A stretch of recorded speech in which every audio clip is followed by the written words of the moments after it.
All right, so here is the second finish for jiu-jitsu. First one we went over, lower your level, shot, push, fingertip grip or C grip, look for the collar,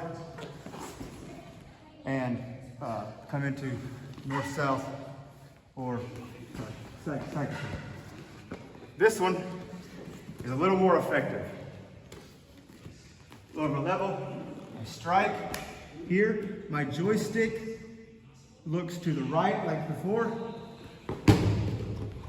You have a basic tripod, C grip. I come up, you can do the same thing with the collar. From here, however, I like to clamp here and come up into here. Why? Because if I don't stay here and I come up to attack, he pulls either half guard or if he has enough space, full guard. So with this, he cannot guillotine you. That's one of the beauties of low single, but it comes at a price. Level, strike, joystick, C-clamp, or fingertip grip.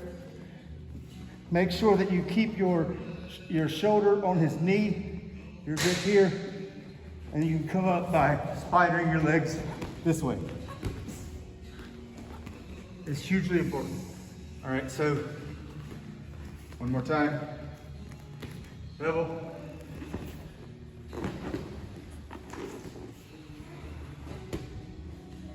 Keeping that down. All right, we will take a look at the last finish